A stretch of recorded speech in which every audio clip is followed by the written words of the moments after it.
कावड़ मेला अब अपने अंतिम चरण में आ पहुंचा है। शिवरात्रि को मात्र 2 दिन शेष रह गए हैं और अब बाइक और स्कूटर पर डाक कावड़ लेने आने वाले कावड़िए हरिद्वार पहुंचकर अब अपने शिवालयों की ओर रवाना होना शुरू हो गए हैं।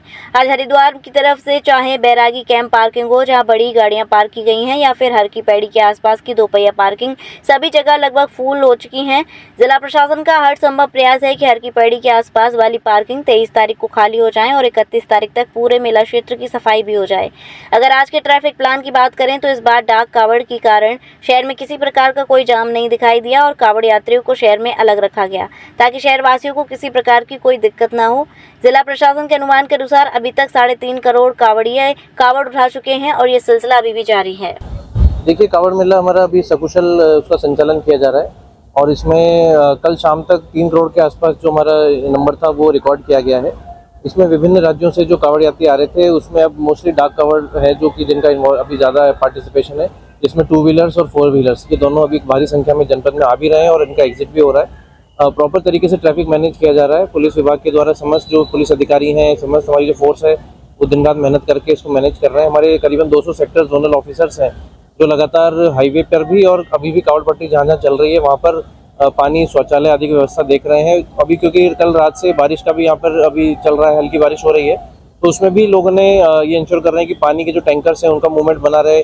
बिजली की कहीं कहीं समस्या आ रही थी, पावर कट्स हो रहे थे, उसको भी ठीक कर लिया गया है और स्पेशली यूपीसीएल की टीम्स को हमने सब जगह तैनात कर रखा है कि कहीं भी करंट आदि की सिचुएशन ना हो, क्योंकि खंभे अभी हमारे बिजली के खंभे गीले आदि हो जाते हैं, तो उसके बारे में भी कॉशियस रख रहे हैं। और साथ ही अनाउंसमेंट भी जगह जगह किए जा रहे हैं कि आने वाले वेदर फोरकास्ट, क्योंकि ऊपर पहाड़ों पे ज़्यादा बारिश हो रही है, उसी क्रम में नदी का जलस्तर भी बढ़ने की संभावना है आने वाले कुछ घंटों में, तो घाट के आसपास भी लगातार अनाउंसमेंट्स किए जा रहे हैं। कुल मिला के अगर कहा जाए तो कावड़ मेला कितना सफल है? देखिए, अभी बहुत अच्छे से हमने मैनेज किया है और सभी विभागों ने अच्छा कोऑर्डिनेशन दिखाया है। माननीय मुख्यमंत्री जी ने समय समय पर जो बैठकें ली थी उसमें जो उन्होंने डायरेक्शंस दिए थे उसको हमने कंप्लाई करने का पूरा प्रयास किया है और साथ ही अन्य राज्यों से भी हमारा अच्छा कोऑर्डिनेशन रहा है। रेलवे से, रोडवेज से, यूपी गवर्नमेंट से, हरियाणा गवर्नमेंट से लगातार हमारी टीम्स कोऑर्डिनेट कर रही हैं, जिससे कि हमारा जो हाईवे है लगातार ओपन है और एक तरफ से लगातार हमारी गाड़ियां आराम से चल रही हैं। शहर में भी कोई जाम की स्थिति उत्पन्न नहीं हुई। शहर जाम से बचा हुआ है, यानी कि पैदल वालों की भीड़ तो है लेकिन गाड़ियों की भीड़ कोई शहर में। देखिए, हमने प्रयास किया था कि हमारे जो 2 मुख्य शहर पड़ते हैं जैसे रुड़की और हरिद्वार, तो उसमें जो आम जनता है हमारी, जो हमारे जनपद के निवासी, उनको कोई प्रॉब्लम ना हो, इसलिए हमने 14 तारीख से स्कूलों की और सभी उच्च शिक्षण संस्थाओं की भी छुट्टी कर दी थी। और उसके अलावा जहाँ पे भी हमारे शहर के एंट्री पॉइंट्स हैं वहाँ पे अच्छी तैनाती की गई है बैरियर्स लगा के, ताकि सभी लोगों की रोज़मर्रा की ज़िंदगी में कोई प्रभाव ना हो। देखिए, इस समय कांवड़ अपने बिल्कुल लास्ट चरण में चल रहा है, जिसमें डाक कांवड़ मैक्सिमम संख्या में इस समय आ रहे हैं और आज कल से ये लगातार वाहनों का जो आगमन है वो लगातार चल रहा है और इसमें हमारी बैरागी पार्किंग और इसके एडजॉइनिंग दक्ष पार्किंग भी काफ़ी हद तक हम लोगों के द्वारा उसमें काम करा गया है। अभी काफ़ी गाड़ियाँ जो ऋषिकेश की साइड से भी आ रही हैं, इस वजह से थोड़ा सा कंजेशन हाईवे पे दिखाई दे रहा है, लेकिन ट्रैफिक कहीं पर भी रुका नहीं है, लगातार चल रहा है। और इस बार शहर क्षेत्र को इस पूरे कांवड़ यात्रा से अलग किया गया है, अलग रखा गया है, ताकि आम जो जनमानस है उनको किसी प्रकार की कोई दिक्कत परेशानी ना हो। हमारा पूरा जो बल है वो रूट डाइवर्जन प्लान के साथ साथ बैरागी की जो पार्किंग है और हाईवे पर लगातार नज़र रखे हुए है, लगातार रेगुलेट कर रहा है, तो किसी तरीके की कोई अभी समस्या नहीं है। लेकिन इस बार निश्चित तौर पर मैं कह सकता हूँ कि काफ़ी ऐतिहासिक भीड़ आई है यहाँ पर, काफ़ी ऐतिहासिक कांवड़ यात्री यहाँ पर आए हैं और काफ़ी बड़ी भारी मात्रा में यहाँ से जल लेके अपने अपने गंतव्य में स्नान किया। और इसमें एक चीज़ और ठीक है कि किसी प्रकार की कोई ऐसी इवेंचुअलिटी नहीं हुई है जिस पर हम लोगों को विशेष ध्यान देने की जरूरत है। बहुत अच्छे से सभी लोगों ने बहुत ही सहयोग से इस कांवड़ यात्रा को अब तक सफल कराया। कितने कांवड़िए यहाँ से रवाना हो चुके हैं?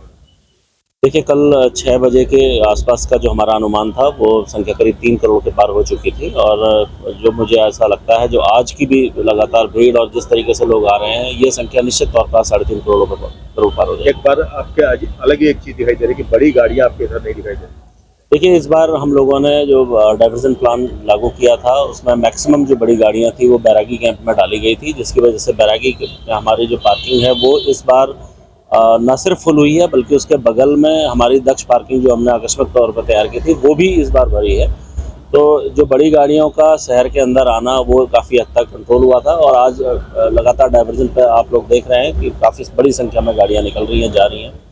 तो इस बार ये एक प्रयोग था जो ठीक काम किया। अभी तक किस तरह की कोई दुर्घटना या घटना नहीं, इस समय मैं वही आपसे कह रहा हूँ, इतने भारी संख्या में लोग यहाँ आए और यहाँ से जल लेके गए, लेकिन कोई ऐसी बड़ी घटना अब तक नहीं आई है। ये सभी ने बड़े सहयोग से बड़े अच्छे से चीज़ों को फॉलो किया। काफ़ी हद तक हम लोग इस कांवड़ यात्रा को अब तक संपन्न कराने में सफल रहे। आखिरी दिन में 2 दिनों में देखा जाता है बाइक और स्कूटर काफी संख्या में आते हैं, क्या उनके लिए कोई विशेष देखिए, इसके लिए हम लोगों ने असाइंड जो पार्किंग हैं वो बनाई गई हैं, जहाँ पर जो बाइक्स की पार्किंग लगातार की जा रही है। इसमें हमारे CCR के बगल की सारी पार्किंग्स जितनी हैं, जो आसपास की पार्किंग्स हैं, वो बाइक्स के ही रखी गई हैं। और हमारी जो कल एक आंकड़े के मुताबिक करीब 2.5 लाख से ऊपर व्हीकल जो बाइक्स थी वो कल पार्क थी, जो आज और इसमें बढ़ोतरी होने की संभावना है। सिम्स है तो मुमकिन है अब हर बीमारी का इलाज। सिम्स मथुरा का एकमात्र ऐसा चिकित्सा क्षेत्र जहां आपको मिलेंगी भरपूर सुविधाएं। 200 बेड का एक ऐसा आलीशान अस्पताल जहां मरीज आने पर नहीं किया जाता कहीं और रेफर। मेडिकल की हर सुविधा से सजा हुआ सिम्स हॉस्पिटल, जहां आपको मिलेंगे एक से एक विशेषज्ञ। आधुनिक सुविधाओं से युक्त हॉस्पिटल जो रहता है अपनी मरीज की सेवा में सदैव तत्पर। Cardiology, neurosurgery, gastro surgery, plastic surgery, critical care and pain management, ये सारी सुविधाएं मिलेंगी आपको एक ही छत के नीचे। वर्ल्ड नंबर 1 पैथोलॉजिस्ट के साथ सिम्स हॉस्पिटल आप सभी की सेवा में सदैव तत्पर। National highway 19 Masani road near Shri Radha valley, Mathura.